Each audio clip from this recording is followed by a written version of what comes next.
Solo voy a terminar de ingresar a sus compañeros.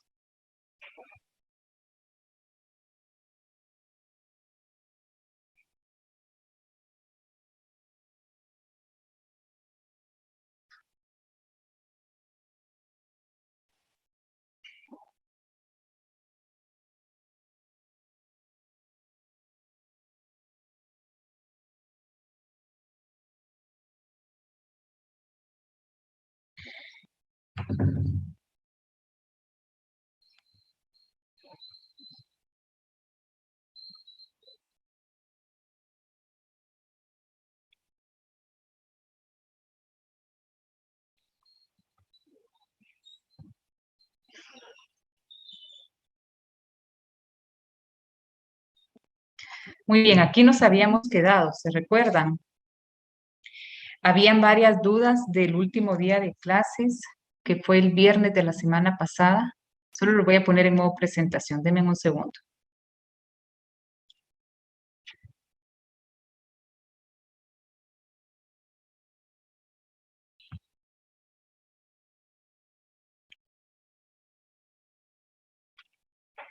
Oh, déjenme ver una cosa.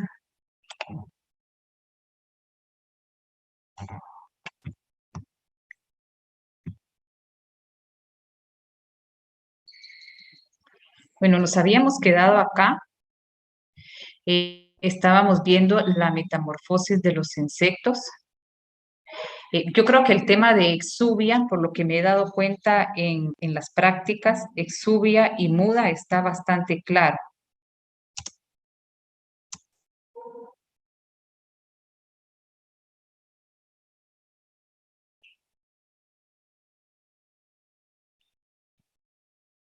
Aquí está. Muy bien, entonces,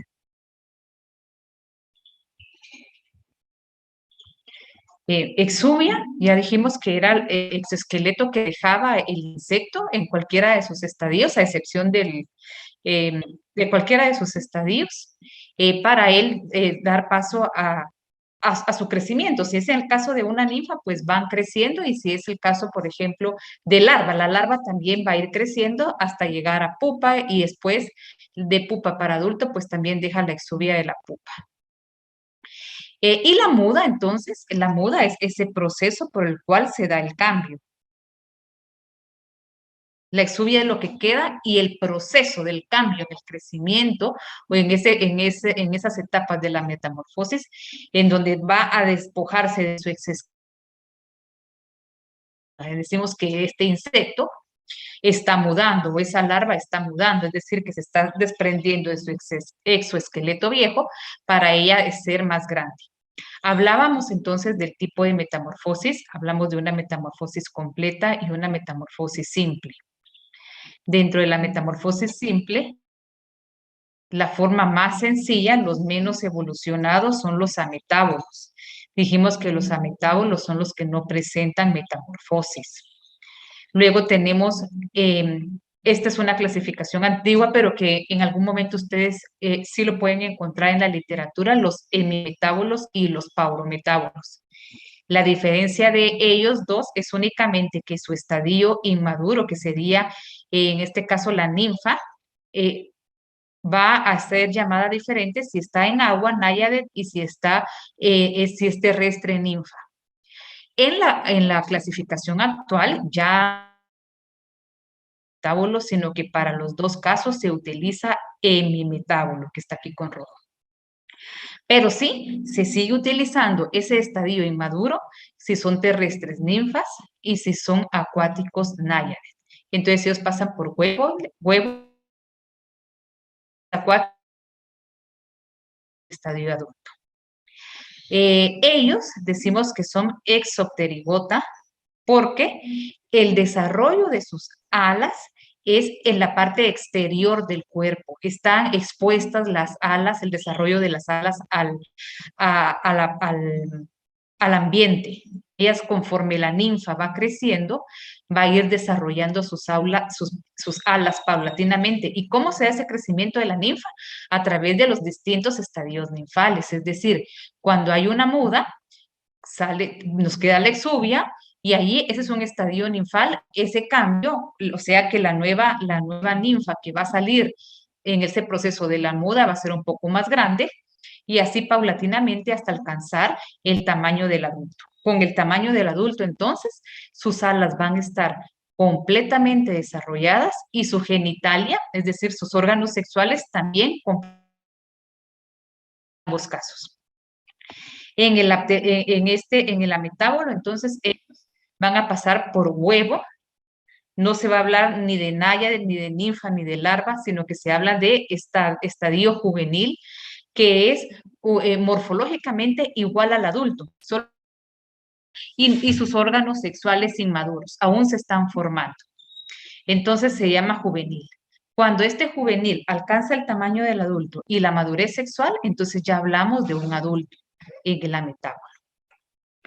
Luego tenemos lo que le llamamos una metamorfosis completa, que son los holometábolos.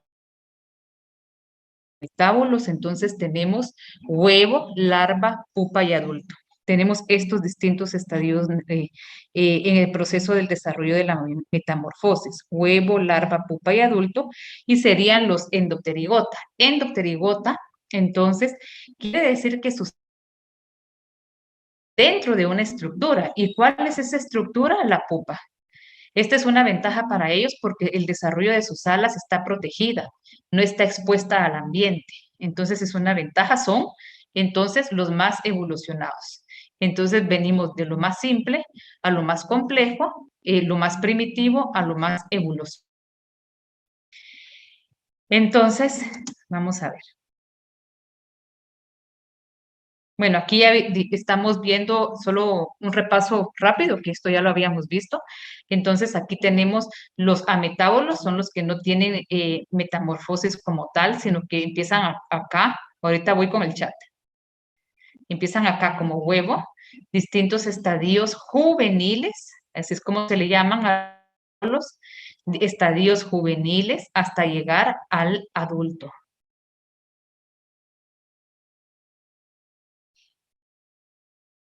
Es náyade, N-A-Y. Voy a ver si lo puedo escribir en el chat para todos. Vamos a ver todos.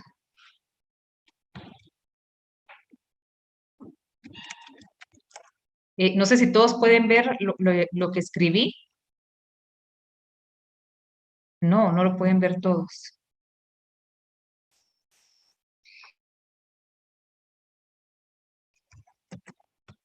¿Y ahora? Sí, muy bien. Esa es la palabra naya, que sería entonces, digámoslo así, la ninfa, pero como es acuática, entonces se llama naya. Muy bien. Entonces, como les decía, tenemos huevo, distintos estadios juveniles, que son, ya bien, conforme cuando pasa a este tamaño, entonces va a dejar su exoesqueleto y va entonces a surgir un insecto más grande, que sería este. Para que este pase a este tamaño, lo mismo, se va a dar la muda, deja su exoesqueleto, que sería la exuvia, y lo que sale va a ser este insecto más grande. Y así, entonces estaríamos hablando que tenemos 1, 2, 3, 4 y 5 estadios juveniles. Un adulto y el que está acá que no vemos, permítanme, aquí donde tengo el puntero, ahí sería el huevo, ¿verdad? Esos serían los ametábolos, los que no presentan una metamorfosis.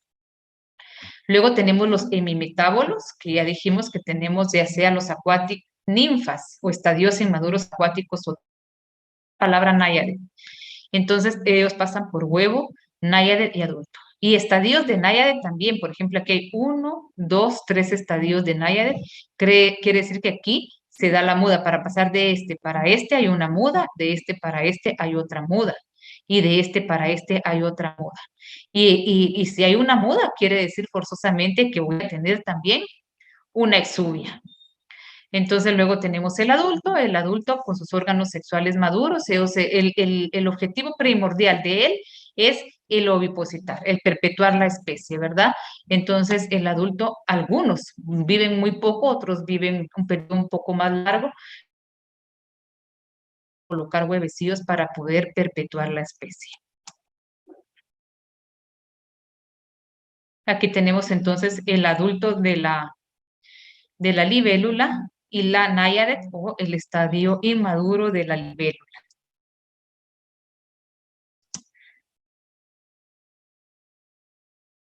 Ahora veamos acá. Luego, siempre dentro de los hemimetábolos, que antes eran llamados paurometábola, por eso, o paurometábolo, por eso está entre paréntesis. Entonces, estos hemimetábolos,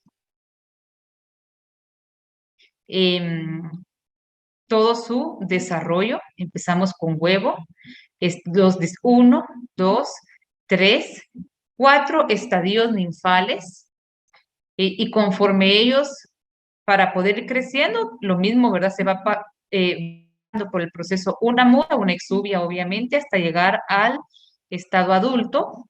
El adulto, entonces dijimos, alas, si son alados, porque hay quienes pues no presentan alas completamente desarrolladas, que su ala vendría siendo toda esta.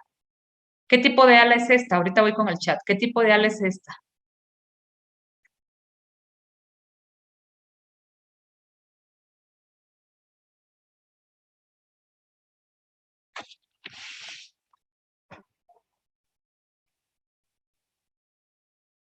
¿Esta qué tipo de ala es? Ah, voy a ver el chat. Hemiélitro, muy bien. Ese no es hemiélitro.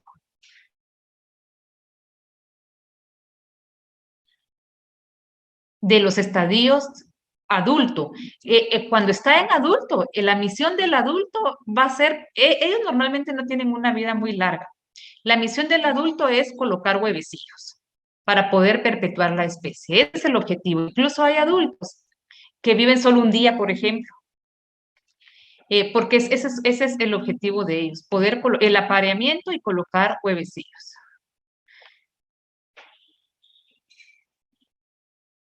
No, el número de estadios puede variar, el número de estadios ninfales puede variar el grupo al que pertenezca.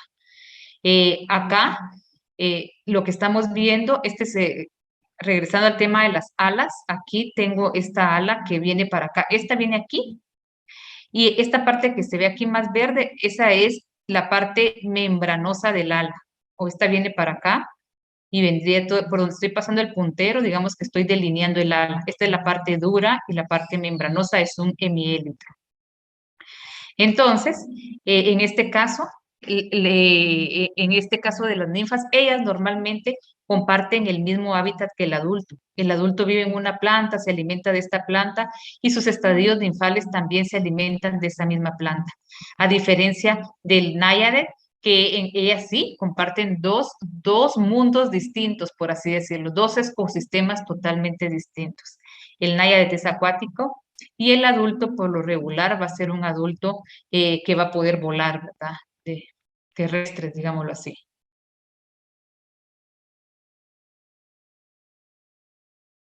Aquí estoy leyendo ¿qué? Un mensaje que dice que si el paurometábolo es una metamorfosis gradual, tanto el paurometábolo como el hemimetábolo, pues también es conocido como gradual o incompleta, ¿verdad? ¿Por qué? Porque ellos no tienen pupa. Ellos pasan por huevo, náyade o ninfa y adulto. En cambio, la hemimetábola no es completa, como me lo ponen aquí en el chat. Tanto el paurometábolo como el hemimetábolo son graduales o incompletas.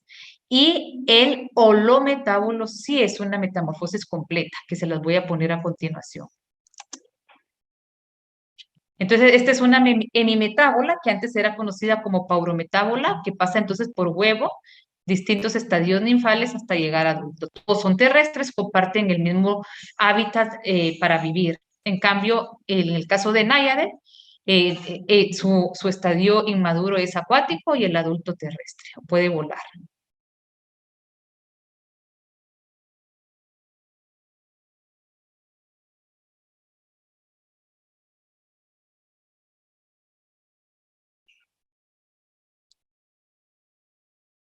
Muy bien. Entonces acá tenemos, por ejemplo, en el caso de la mosca blanca, tenemos el adulto, tenemos las ninfas, huevos, ninfas de adulto. Esta pseudopupa, en realidad se llama pseudopupa porque no es una pupa verdadera, simplemente es el último estadio ninfal que ya no tiene ningún movimiento. Entonces se le conoce como pseudopupa, pero no es una pupa verdadera, porque él es un hemimetábolo, ¿verdad? Solo los holometábolos tienen una metamorfosis completa que empiezan con huevo, los distintos estadios larvales, la pupa y el adulto. Entonces, estos distintos estadios larvales también pueden variar, ¿verdad? En cuanto al número, así como alguien me pregunta, ¿todas las ninfas tienen el mismo número de estadios ninfales? No. ¿Y todas las especies tienen el mismo número de estadios larvales? Tampoco. Estos pueden variar. Podemos tener a esta pequeña, se le conoce como estadio larval 1, que sería L1, L2, L3, pero también podría haber un L4 o un L5. Tenemos la pupa y el adulto. Entonces, él como pasa por huevo, larva, pupa y adulto, es lo que se le conoce como metamorfosis completa o bien holometábola. Y aquí tenemos la comparación. Esta diapositiva la empecé a hacer delante de ustedes, si se recuerdan. Solo voy a ver el chat. Denme un segundo.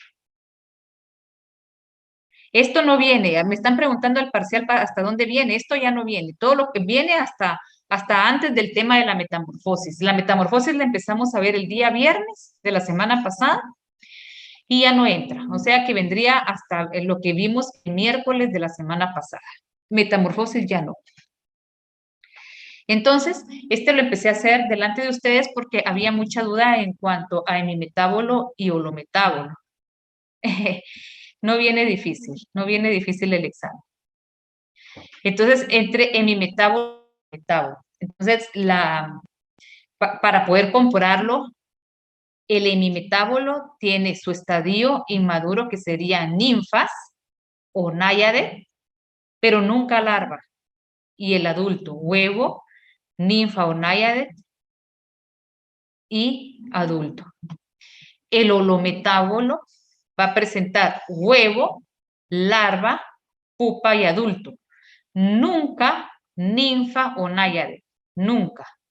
Siempre va a ser huevo, aun si la larva fuera acuática, porque puede darse el caso que el adulto vuela, es terrestre, pero la larva es acuática. Aún siendo la larva acuática, se le conoce como larva, huevo, larva, pupa y adulto. Voy a ver el chat. La diferencia entre larva y... Ahorita voy.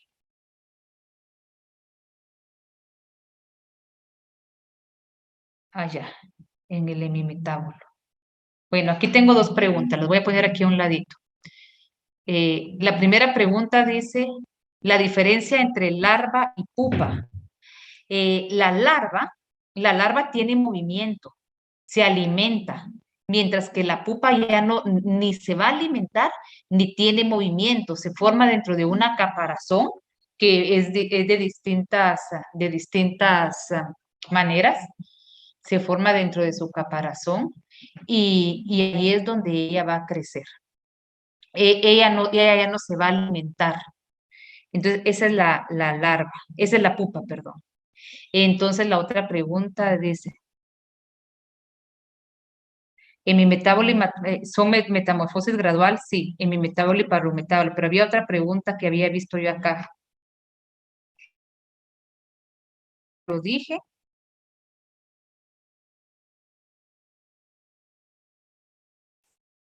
Dice el insecto. Ah, ya. Acá lo que me está preguntando es si esta parte verde más oscura es la parte membranosa del ala, exactamente. Es un hemiélitro en donde esta parte donde estoy pasando el puntero en este momento es la parte dura y esta parte de acá es la parte membranosa. Es un hemiélitro. Muy bien, ¿estamos claros ahí? ¿Alguna otra duda?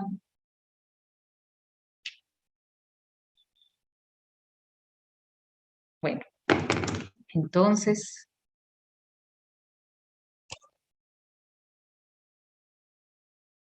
aquí podemos ver, en el caso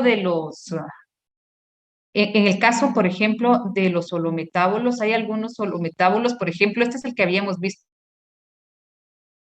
las larvas, la larva que puede vivir en la tierra, puede vivir dentro de un fruto, los huevecillos que se colocan dentro del fruto, luego pueden pupar en el suelo y tenemos el adulto. En este caso, tenemos otro holometábolo. Tenemos que los huevecillos se eclosionan. Y esto no les... Bien, lo mencioné el viernes de la semana pasada, que a los distintos estadios larvales, que se les puede llamar L1, L2, L3, que en este caso, ¿verdad? Sería L1, L2 y L3, también podríamos llamarle instar, hablando del primer instar, segundo instar y tercer instar, que son los distintos estadios larvales. Aquí me están preguntando, los holometábolos crecen de forma gradual. Los holometábolos, que es lo que estamos viendo acá, el crecimiento se va a dar igual que un hemimetábolo, ¿verdad? A través de las mudas, a través de la muda. Entonces, esta larva va a mudar, va a dejar su viejo exoesqueleto y entonces, cuando deja ese viejo este esqueleto, sea el proceso de la muda, la larva que va a resultar de este proceso va a ser más grande y aquí se repite lo mismo para tener una larva más grande. Cuando esta ya termina su proceso de crecimiento larval, entonces pasa a su estadio de pupa. Ella empieza a transformarse entonces en una pupa.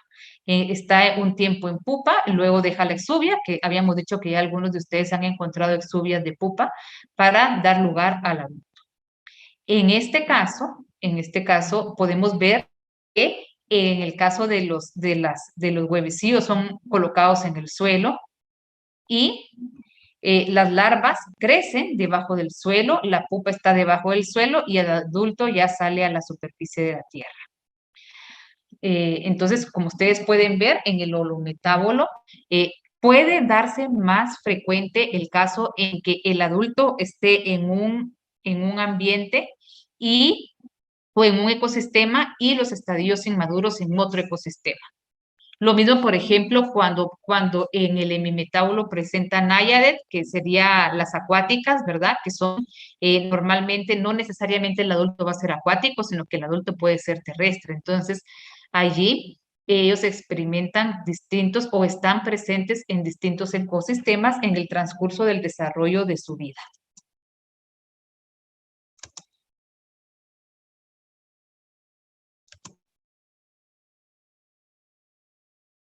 Y aquí tenemos otro ciclo de vida de la mariposa. Este es de la mariposa monarca, entonces ella va a colocar sus huevecillos. Esto lo hemos visto con algunos que hemos estado en la práctica cuando vimos las trampas estas que los colectan vivos, que tienen como una redecilla abajo para colectarlos vivos. Entonces, precisamente para este tipo de datos nos puede servir el estudio de los insectos vivos para conocer su ciclo de vida. Tenemos por ejemplo, acá ya estudiaron el ciclo de vida de la mariposa monarca, entonces con ese estudio ya saben que el estadio de huevo o en estado de huevo dura entre 3 a 8 días. Eclosiona el huevo y tenemos las larvas. Las larvas van de 7 a 17 días. Posteriormente pasa a pupa, la pupa de 8 a 15 días y luego ya tenemos el adulto. Entonces, aquí tenemos una metamorfosis completa, ¿verdad? Porque pasa por huevo, larva, pupa o adulto. Son metamorfosis completa, también llamada holometábola. Bueno, esto ya no. Entonces, ahora, antes de dejar el tema de la metamorfosis, vamos a ver un video donde vamos a poder observar las metamorfosis, los distintos ecosistemas en donde estos pueden estar presentes.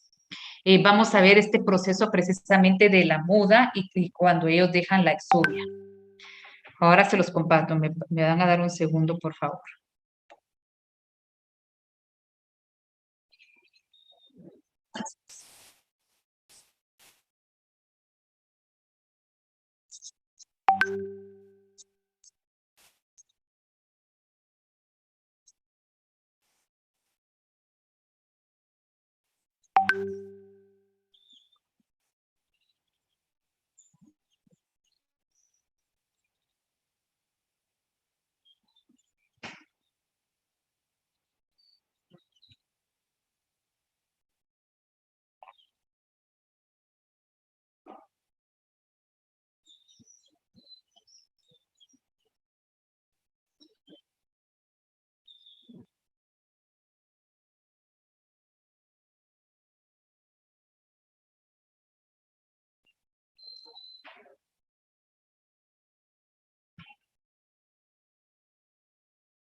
Bueno, me confirman si estamos bien del sonido.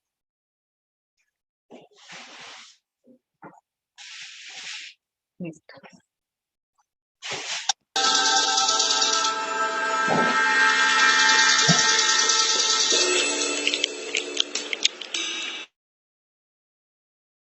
Experimentan varias formas, varios mundos y varias reencarnaciones.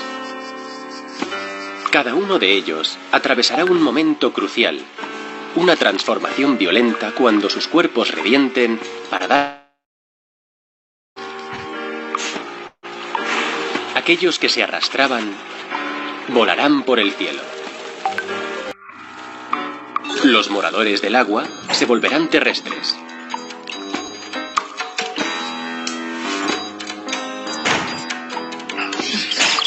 Los habitantes subterráneos escalarán hasta grandes alturas.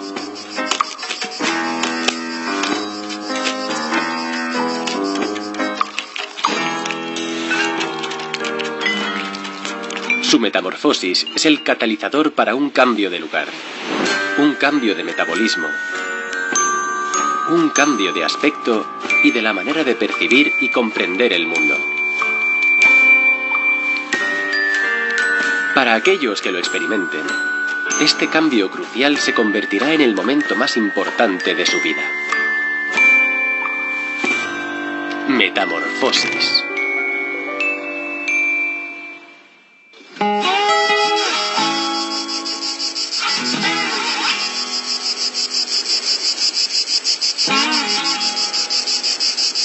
Algunas vidas tienen varios comienzos. Y uno de ellos está a punto de producirse en este gran campo de hinojo. Una diminuta burbuja ha sido depositada en el extremo de un tallo. El calor del sol del mediodía estimula la actividad del huevo.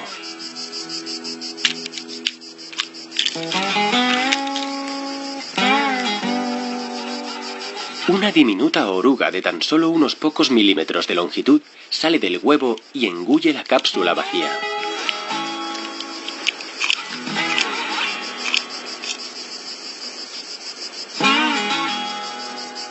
Blanco y negro sobre el verde de una rama. La oruga no está exactamente bien camuflada. Pero se parece lo justo al excremento de un pájaro para engañar a sus depredadores.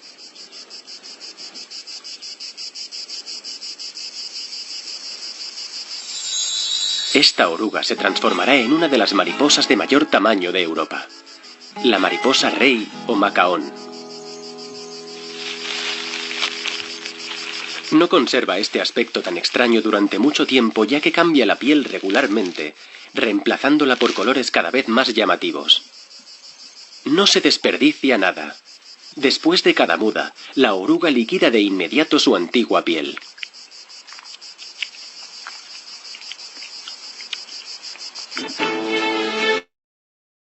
Sociable. Rápidamente se librará de cualquier otra oruga que interfiera con sus planes para alimentarse.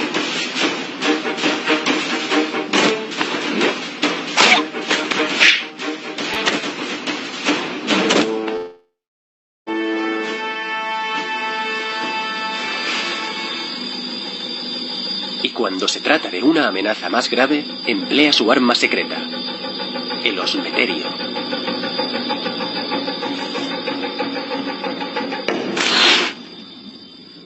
Una glándula en forma de horquilla desplegada detrás de la cabeza que emite un olor desagradable.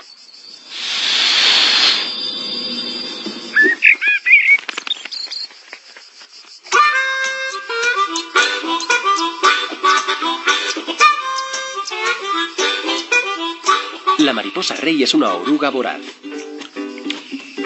Una oruga muy voraz.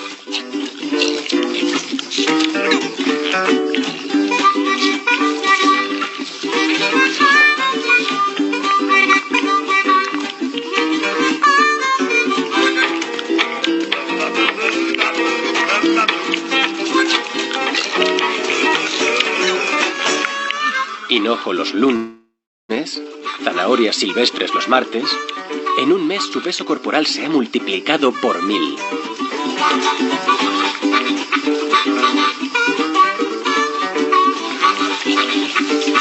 Como en las demás orugas, la fase de larva es un banquete continuo. Sin embargo, para otras especies de larvas, la comida puede ser escasa y poco frecuente.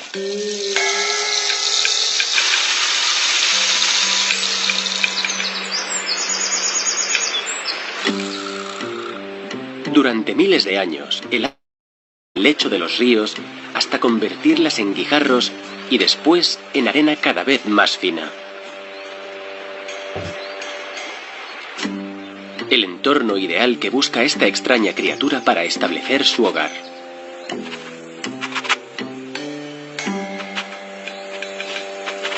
Desplazándose hacia atrás, sus cortas y resistentes patas consiguen camuflar su cuerpo debajo de una fina capa de arena.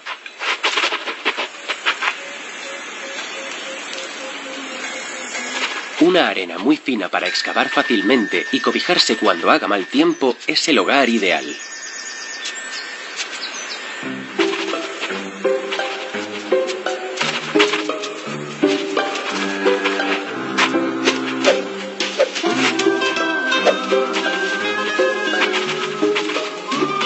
Este diminuto excavador es la larva de la hormiga león.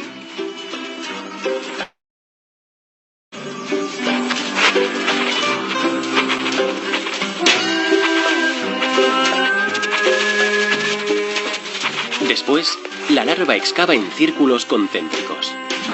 Con un rápido movimiento de la cabeza se libra de la arena. Y gradualmente comienza a moldear un cono perfecto cuyas paredes pueden derrumbarse al menor movimiento.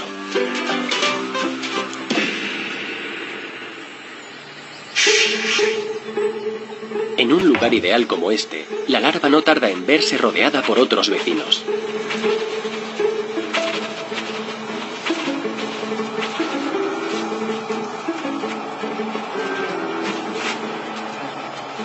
La trampa está lista. La larva se esconde debajo, fuera de la vista, con las mandíbulas bien abiertas, preparada para cerrarlas de golpe.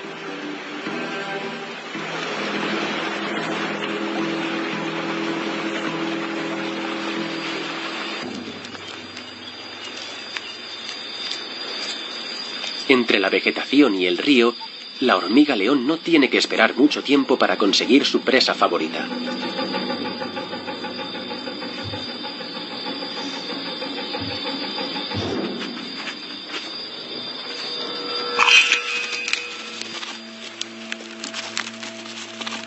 Ha recibido un buen mordisco, pero la hormiga consigue escapar e intenta ascender por las paredes en forma de cono.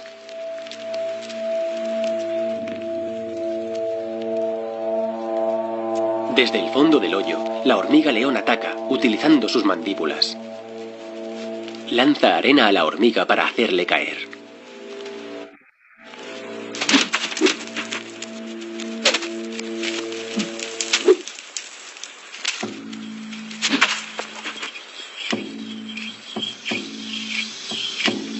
Las mandíbulas también le sirven de jeringuillas para inyectar jugos gástricos a sus presas.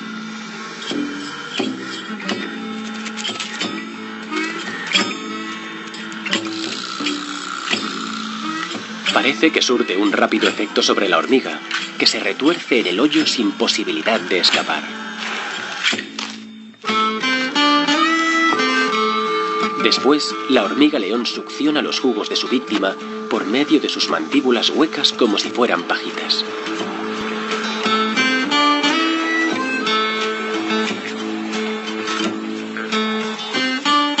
Rafael Colombo es experto en neurópteros, el grupo de insectos al que pertenece la hormiga león. La hormiga león empieza siendo un huevo que la hembra deposita sobre la tierra o la arena. Después el huevo eclosiona y es igual que el de esta larva, pero mucho más pequeño. La larva empieza a comer todo lo que se cruza en su camino, todo lo que caiga en el hoyo, y no deja de crecer hasta doblar su tamaño. Y cuando ha comido lo suficiente, y tiene el calor suficiente, se transforma y construye una especie de bola de tierra alrededor de sí misma. Una bola de tierra y saliva. Y la metamorfosis tiene lugar dentro de esta cápsula.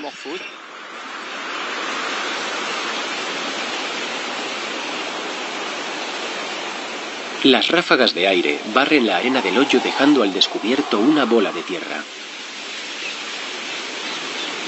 La larva ha desaparecido. Se ha transformado en una pupa escondida dentro de su cápsula.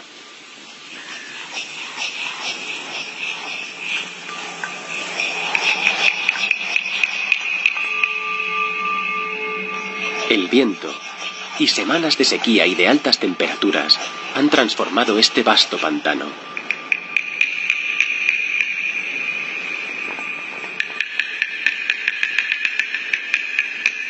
Lo que antes era un humedal, ahora es barro fragmentado y seco. El agua salada del cercano mar Mediterráneo ha emergido sobre la superficie y se ha secado, destruyendo a todos aquellos que no estuvieran preparados para ello. El camarón de Luisiana regresa gradualmente al limo.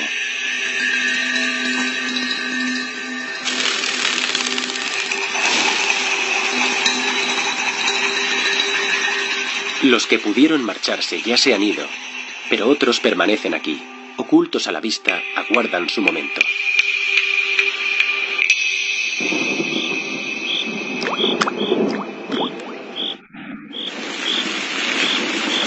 El viento meridional trae relámpagos y lluvia, despertando la vida que dormita entre el polvo.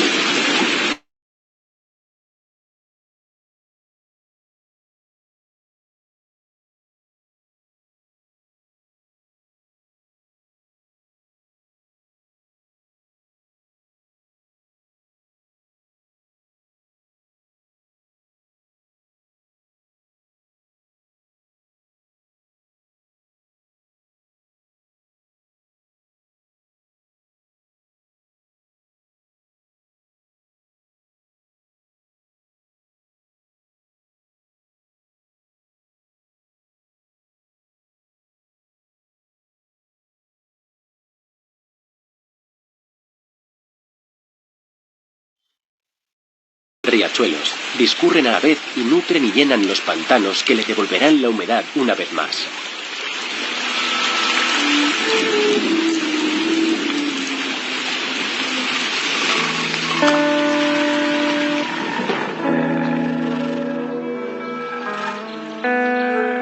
En el fondo del pantano, cientos de millones de huevos de mosquito perciben el cambio.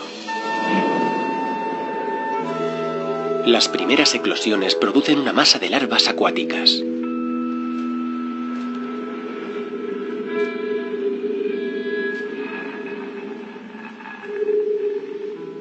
Estas larvas participan en una carrera contrarreloj, realizar su metamorfosis, ya que el pantano podría evaporarse tan rápidamente como apareció. Para ello, deben absorber tantos nutrientes como les sea posible.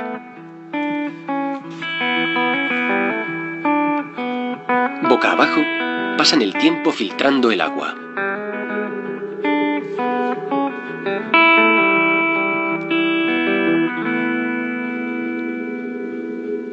El único vínculo de la larva con el mundo exterior es a través de un órgano especial situado en el extremo de su abdomen, el sifón, que les permite respirar el aire de la superficie.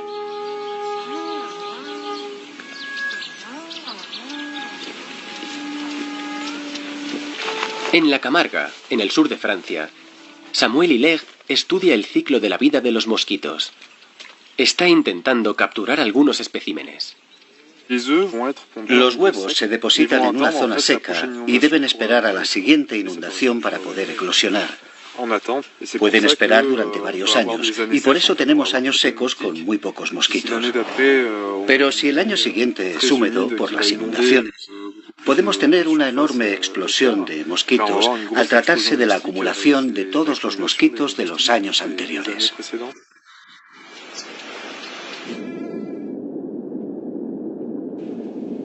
Al cabo de varias semanas, la larva de mosquito cambia de forma transformándose en una pupa.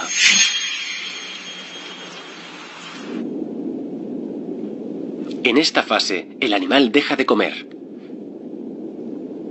Ya ha sufrido una metamorfosis. El sifón se ha transformado en 2 tubos al lado de la cabeza, sus trompetas respiratorias. La pupa conserva su movilidad. Con un rápido movimiento abdominal puede ocultarse en las profundidades, evitando a los paseantes curiosos y a los depredadores.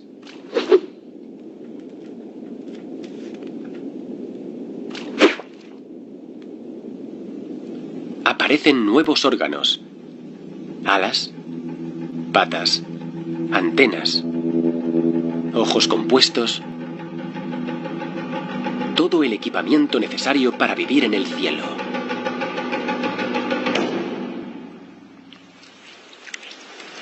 En estos pantanos temporales, las larvas tienen muy pocos depredadores. Para otras especies de larvas que habitan permanentemente los pantanos, la vida es mucho más complicada.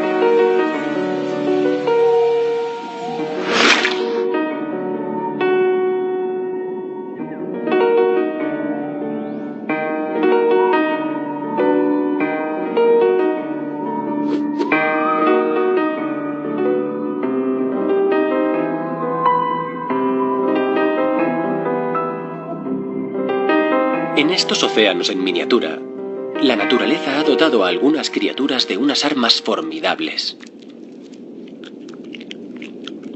Uno de los enemigos más feroces de las larvas de mosquitos es la larva del caballito del diablo. Pueden lanzar hacia adelante el labio inferior, el labium, para capturar a su presa, despertando el miedo en el corazón de cualquier larva de mosquito.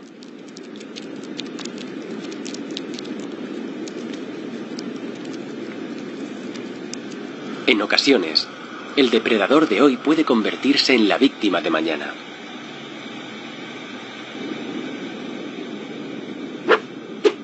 La larva de la libélula emperador es la más grande de las libélulas de Europa.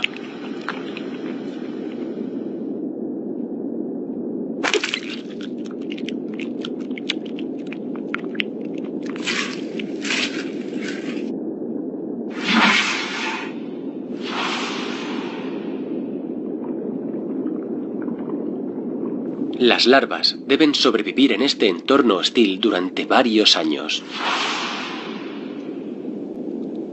A medida que crecen, su color se vuelve más oscuro.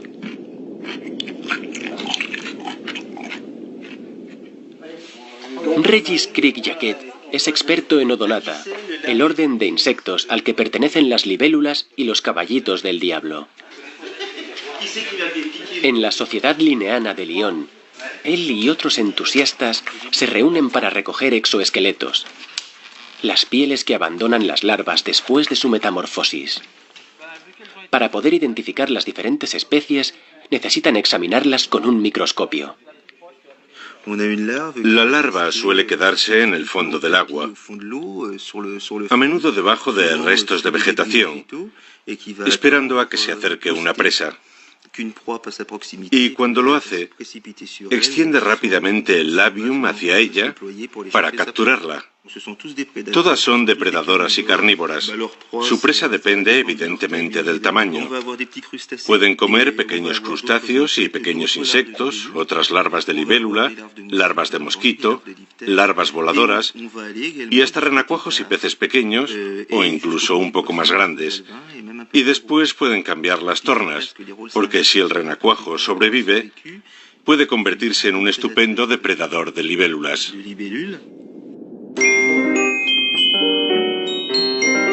Un buen día, las larvas dejan de alimentarse y en su lugar intentan lo impensable.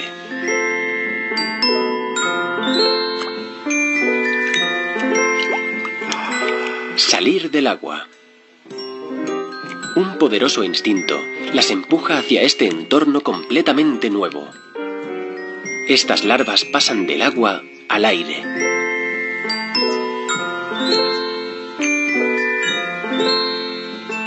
Para otros, el proceso de la metamorfosis supone abandonar las sombras para vivir en la luz.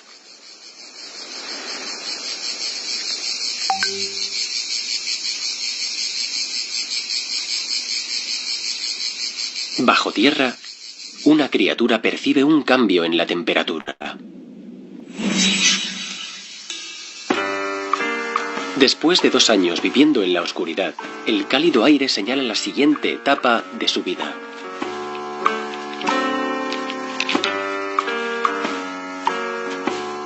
Como tiene mala vista, solo es capaz de distinguir árboles o ramas, cualquier tallo sobre el que pueda encaramarse.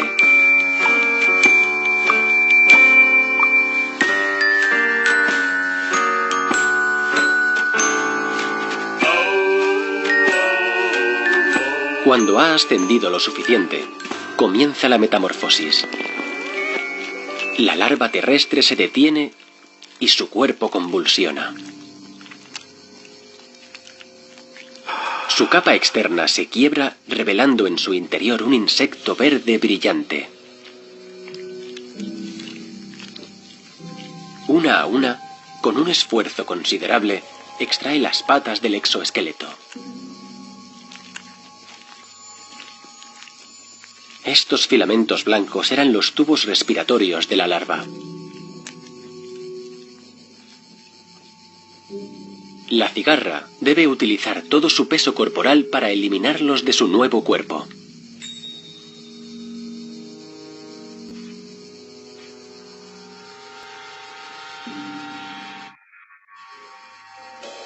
Dándose la vuelta, el abdomen sale de una vez.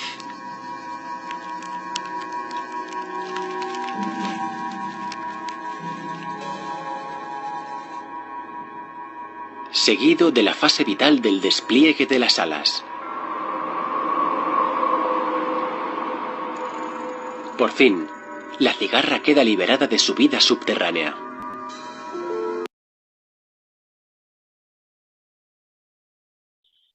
Me preguntan si la sutura se encuentra en el noto o tergo, dice. Quiero ver, déjenme ver la pregunta.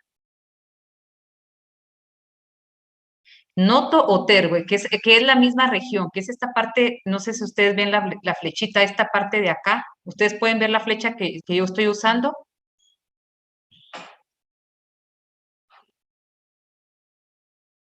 ¿Pueden ver la flecha?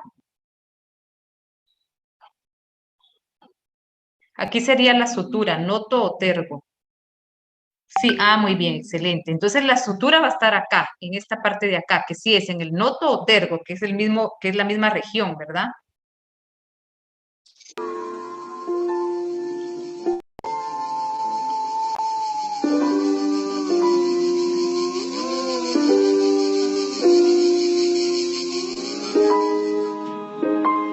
Stéphane Pichon es el responsable de las colecciones de insectos del Museo de Dijon. En cuanto a la metamorfosis, los insectos se pueden clasificar en 3 categorías. A Stéphane le interesan especialmente las cigarras, miembros de una familia del orden Hemiptera. Los insectos hemimetábolos atraviesan una fase de larva denominada fase de ninfa. Estas larvas siempre son móviles. No pasan por una fase inmóvil como los insectos holometábolos.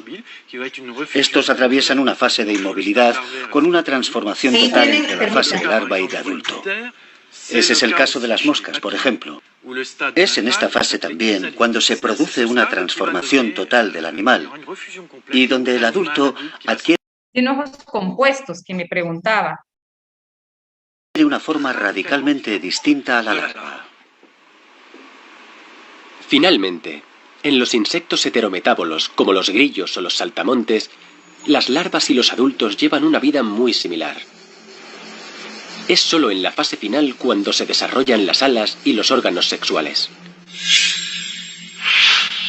Elegir bien el sitio es fundamental. Una cigarra no se ha percatado de la mantis religiosa escondida en las hierbas de abajo. El depredador ha estado esperando la transformación de su presa antes de atrapar al tierno insecto con los ganchos de sus patas.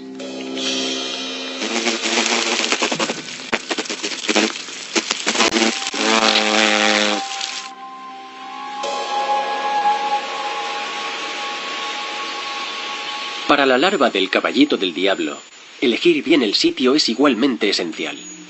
Necesita un lugar tranquilo donde sujetarse y liberarse de su vieja piel, la cual se fractura en dos como un caparazón seco.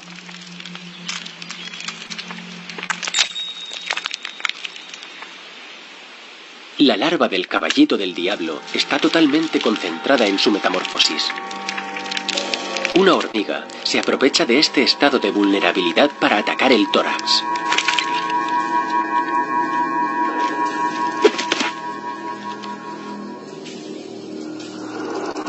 Sobre el suelo, la transformación continúa, pero la larva no consigue emerger como debería. La hormiga da la señal y las demás acuden.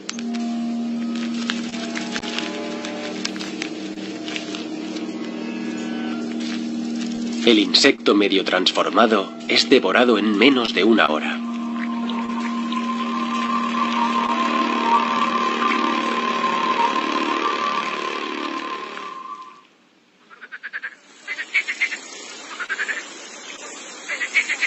Otra larva prueba suerte en el umbral de su vida en el aire. Las hormigas están ocupadas, de modo que deberían dejarle en paz. La cutícula se abre, aparece la cabeza, sale la parte superior del cuerpo seguido de las patas. Pero parece que algo va mal. Tal vez se ha hecho daño al tener el cuerpo tan blando. Una gran gota de sangre de insecto le brota del cuello extendiéndose por la parte superior del cuerpo.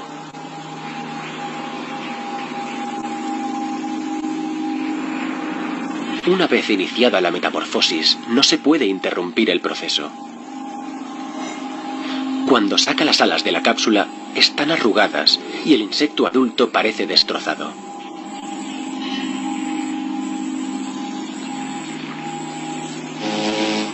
Pero el caballito del diablo se agarra firmemente al tallo, permitiendo que se seque su cuerpo maltrecho.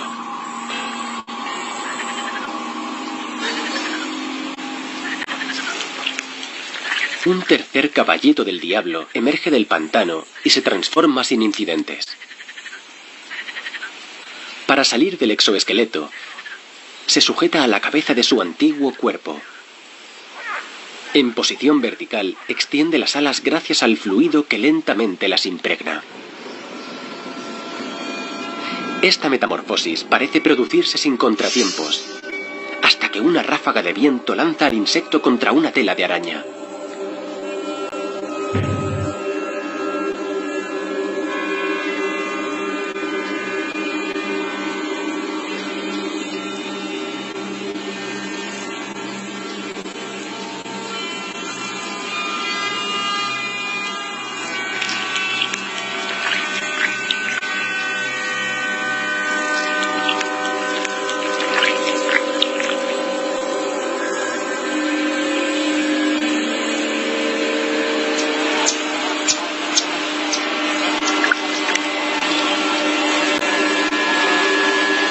El desafortunado caballito del diablo sigue aferrado a su tallo, pero parece perder las fuerzas y se hunde más en el agua. Las ranas del pantano se abren camino hacia este objetivo fácil. Se acabó el tiempo. 3 metamorfosis, 3 fracasos. Regis recorre el pantano confiando en encontrarse con una de estas metamorfosis fugaces que tan frecuentemente se malogran. He visto algunos casos de individuos casi completamente maduros, pero con la cabeza encajada dentro de la cabeza del exoesqueleto. También en los días de viento o de lluvia puede haber problemas con las alas. De las 4 alas, quizá hay problemas con una, lo cual no es necesariamente grave.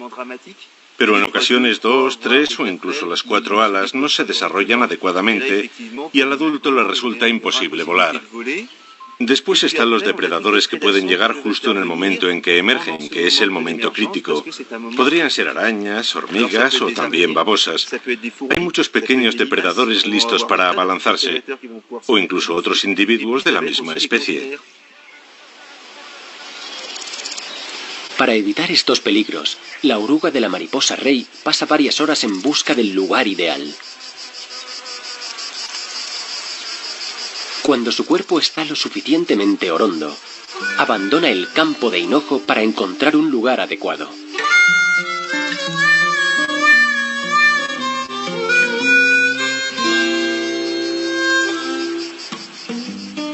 La oruga no es fácil de satisfacer y lo inspecciona todo al detalle. El lugar debe ser completamente seguro, ya que permanecerá en él durante varias semanas sin moverse. Si le atacan, no podrá escapar.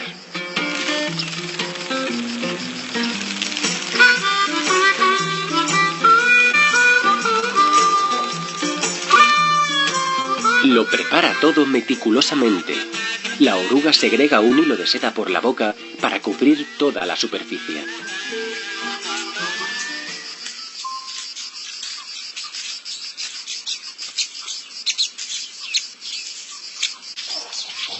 Después, agacha la cabeza y teje una cómoda almohadilla para anclar la parte trasera de su cuerpo.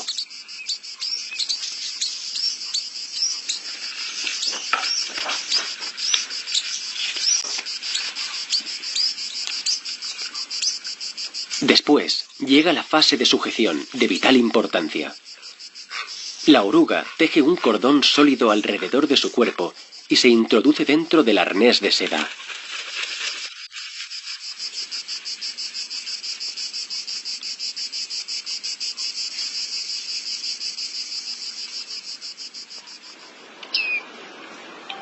Con la puesta de sol, las criaturas diurnas dejan paso a las nocturnas.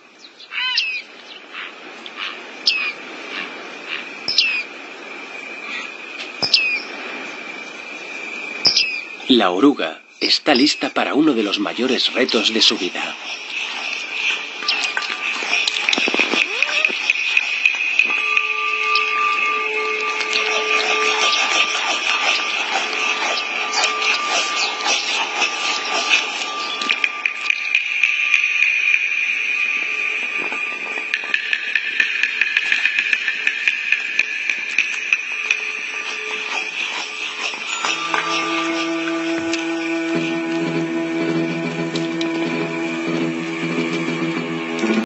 Ven que ahí la sutura también está en el noto del área de la larva, ¿verdad?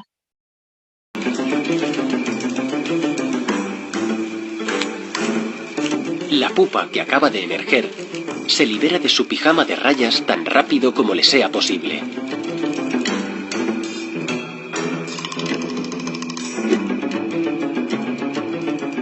La mariposa rey está ahora en su fase de crisálida. Una cápsula impresionante donde todas las células de la oruga se reorganizarán para convertirse en un nuevo ser.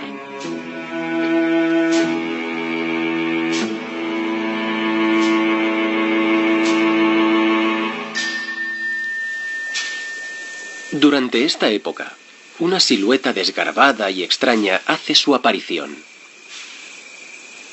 La hormiga león se ha metamorfoseado y abandonado su cápsula esférica.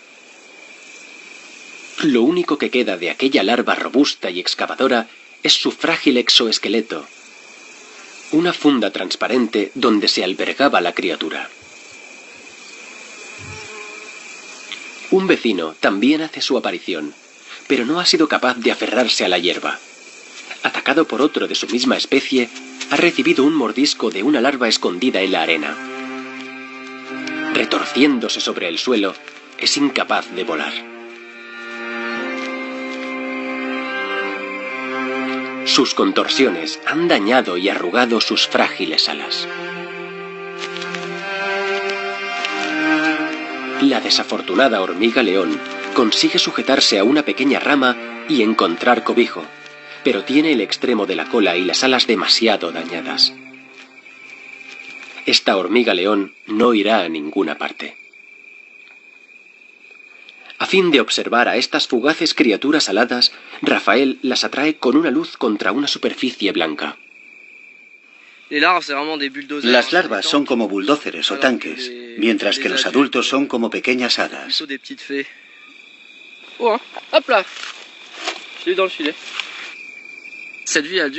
Para los adultos, la vida es una carrera contra el reloj. Disponen de muy poco tiempo para reproducirse, encontrar un compañero para aparearse, transmitir su material genético, depositar los huevos y producir la siguiente generación de hormigas león.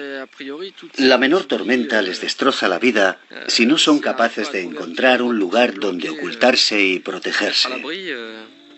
No les gusta nada, son muy frágiles. Esta hormiga león ha esquivado la trampa y, sujetándose firmemente a la primera rama que encuentra, empieza a escalar hacia arriba.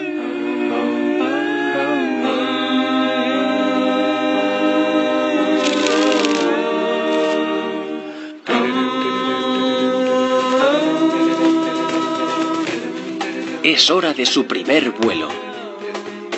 Torpe pero excitada ante su nueva vida, su despegue es irregular y desgarbado, pero vuela. Está preparada para su vida adulta.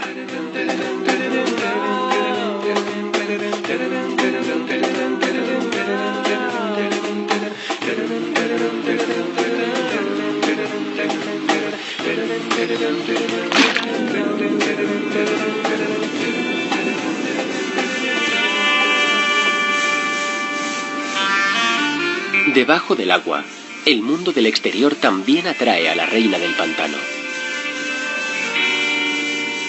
Guiada por su instinto, espera a que llegue la noche para aproximarse a la superficie, cuando la oscuridad le hará menos vulnerable.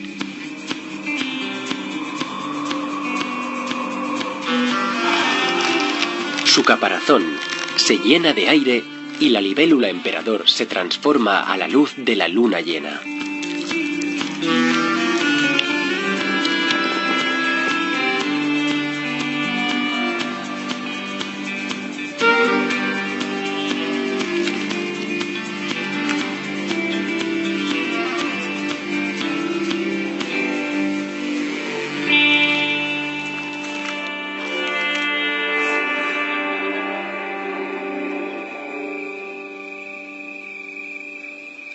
Aparece un adulto perfecto.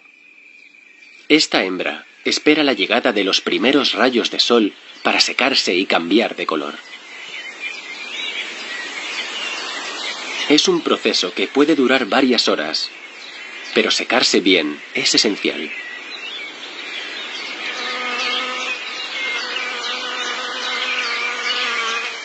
Las alas de la cigarra aún no tienen la dureza suficiente para volar.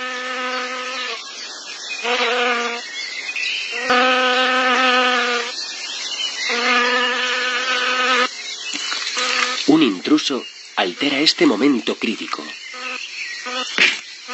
La avispa parece estar decidida a hacer notar su presencia.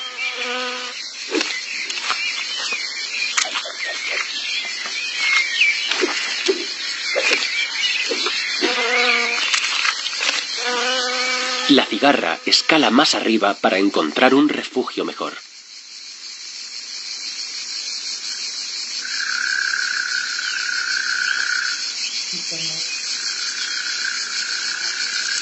La cigarra está lista cuando su cuerpo se vuelve marrón.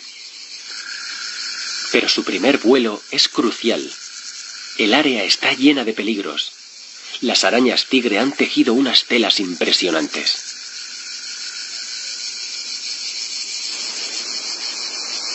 Con sus rayas negras y amarillas, las arañas se camuflan fácilmente entre la vegetación del entorno.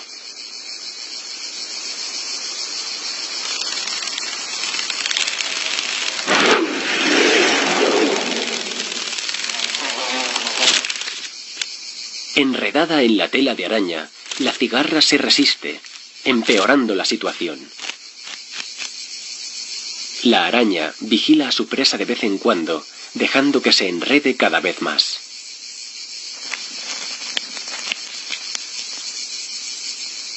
Por fortuna, esta cigarra ha visto el peligro y ha tomado la dirección contraria.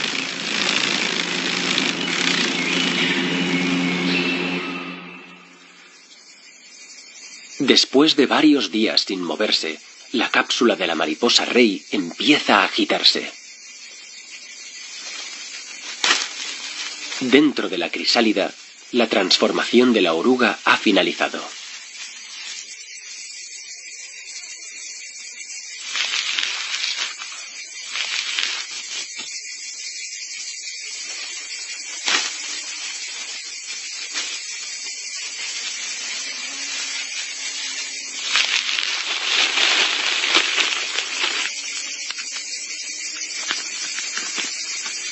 La sangre del insecto, conocida como hemolinfa, se transporta por las venas de las alas permitiendo su despliegue.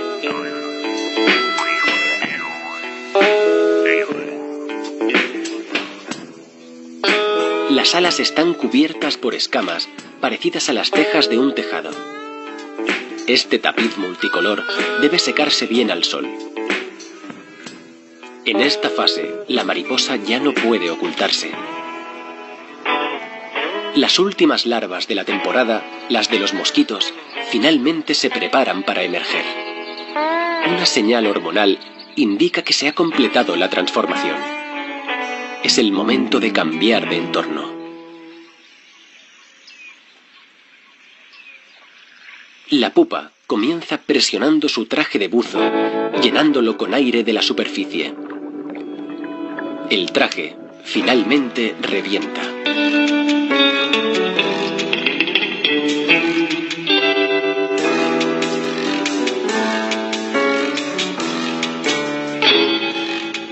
Poco a poco, el mosquito se libera de su vieja piel e impulsa su cuerpo hacia arriba.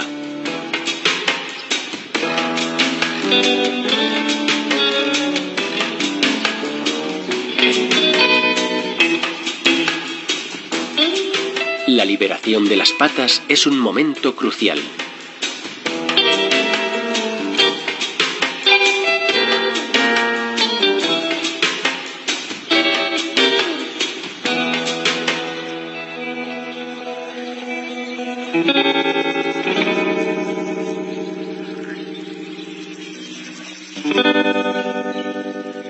El mosquito es capaz de transformarse incluso dentro del agua.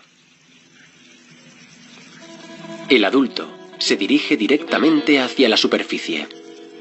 Preferiría estar en tierra firme, pero también puede manejarse en el agua. La naturaleza les ha dotado de unas patas que les permiten caminar sobre la superficie del agua. Se desplaza flotando, llevado por el viento.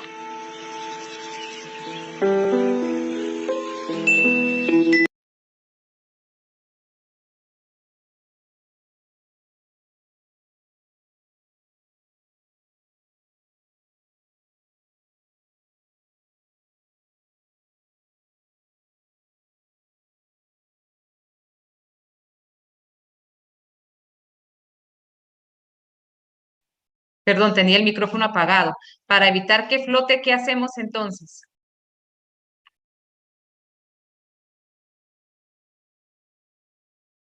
Muy bien, excelente. El agua con jabón, ¿verdad? Ahí evitamos que él, a pesar que tenga esa capacidad, no lo logre.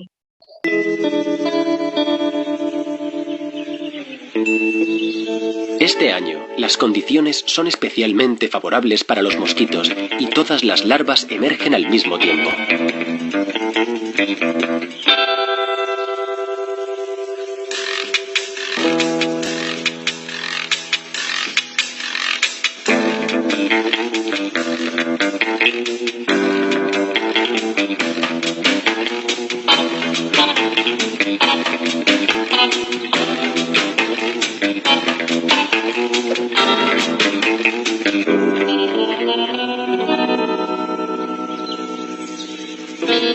Con sus antenas peludas, la vida de este macho será fugaz.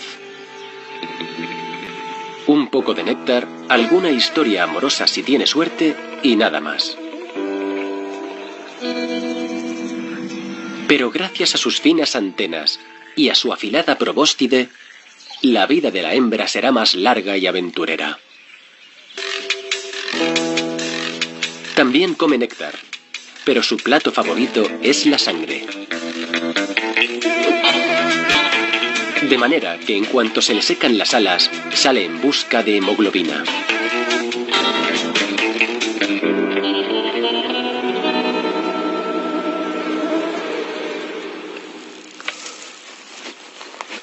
Samuel está dispuesto a sacrificarse por su estudio sobre la población de los mosquitos.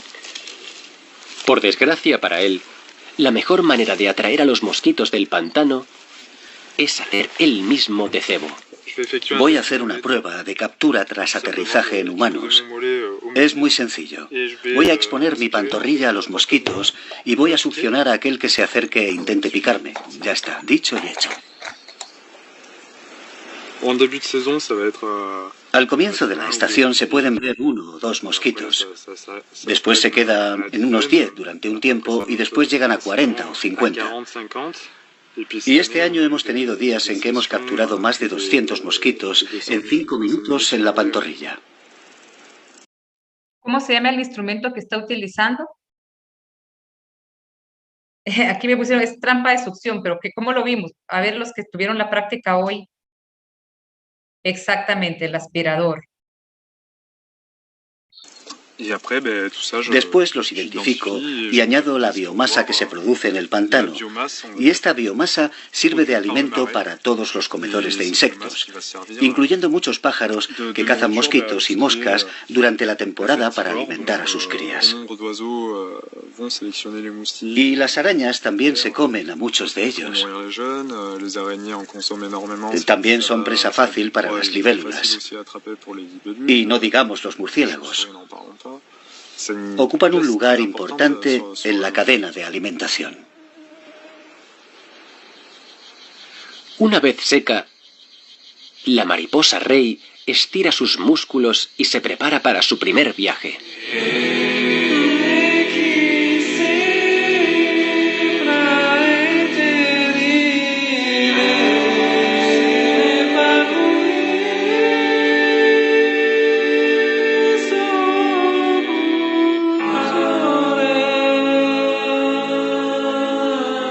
Aunque su viaje puede parecer errático, la mariposa va en busca de sus flores preferidas.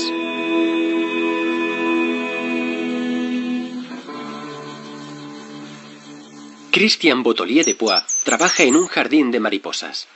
Ha dedicado una gran cantidad de tiempo a observar a la mariposa rey y conoce todos sus movimientos.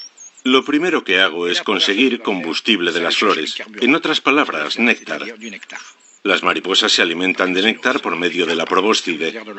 Es un órgano que tienen situado debajo de la cabeza y funciona como una pajita para absorber el líquido de las flores. Creemos que el néctar tiene sabores distintos dependiendo de las flores y también de los colores.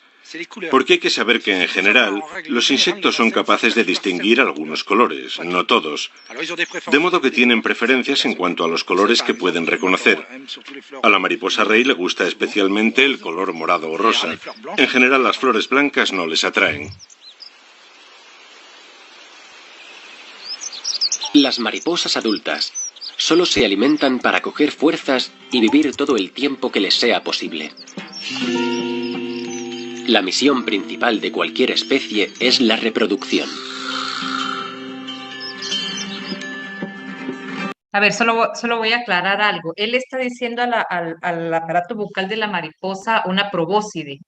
Una probóscide es como un apéndice alargado, como por hacerlo una comparación, como la trompa de un elefante. La trompa del elefante también es una probóscide, porque es un apéndice alargado. Pero ya hablando del tipo de aparato bucal, entonces sí ya sería un espirotrompa o un tipo sifón. Pero como es alargado, es una probóscide, como también una mosca picadora, picador chupador, aparato bucal o chupador esponjoso, ellos también tienen probóscide, ¿verdad? Pero el tipo de aparato bucal, entonces ya sería un picador chupador o un chupador esponjoso, o en este caso un tipo sifón.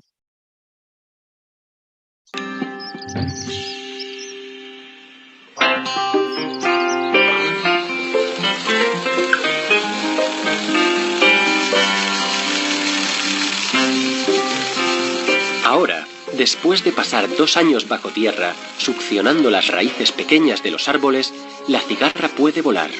Y lo que es más importante aún, tocar música para atraer a las hembras.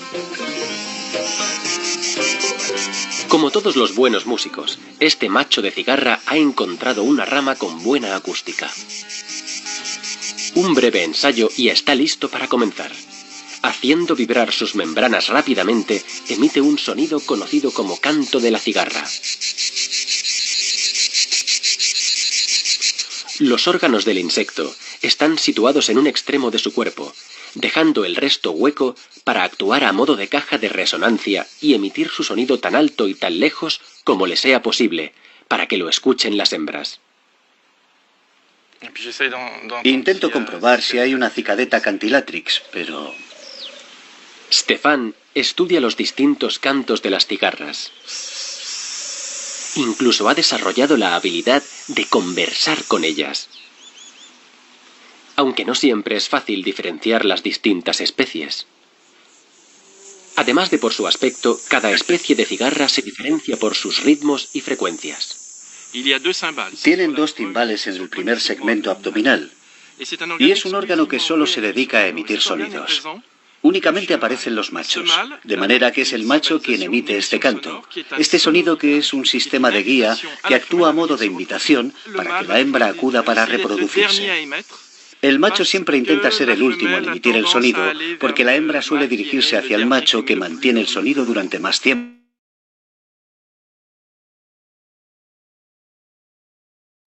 Muy bien, como ya se nos está acabando el tiempo, entonces una pregunta.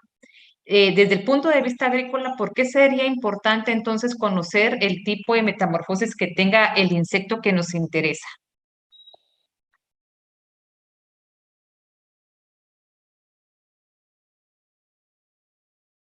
A ver, ¿quién me dice?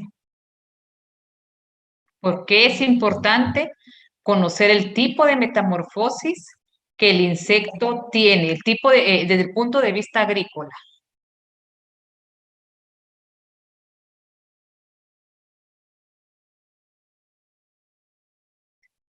Vamos a ver qué me están contestando acá. Para poder identificar, dice, permítanme, oye, para poder seleccionar el insecticida correcto, para...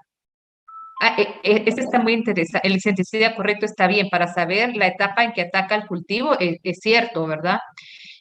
Va a haber una de sus etapas va a ser la etapa en que ésta puede atacar. Puede ser que larva, el adulto ya no. Entonces, pero no solo eso, ¿qué más? Vamos a seguir leyendo. Para poder seleccionar el insecticida correcto también está bien. El momento de aplicación para identificar el crecimiento de su forma larva o ninfa, para poderla erradicar mejor, dice. Los náyades sí se pueden mover, ahí vieron los náyades de la libélula que estuvieron nadando en el agua, vieron cómo, y que son muy ágiles, unos grandes cazadores.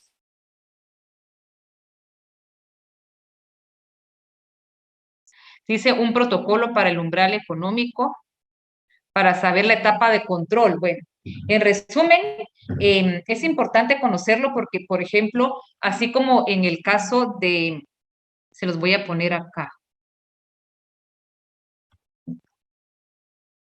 Creo que ya estoy compartiendo, ¿verdad? Les estoy compartiendo. Aún no. ¿Y ahora?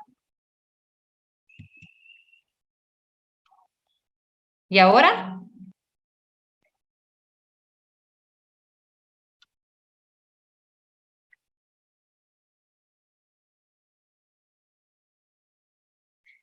Ya con esto me despido. A ver, pues, entonces vean, así como en este caso, por ejemplo, la parte importante, o en la fase de su metamorfosis que hace daño es larva.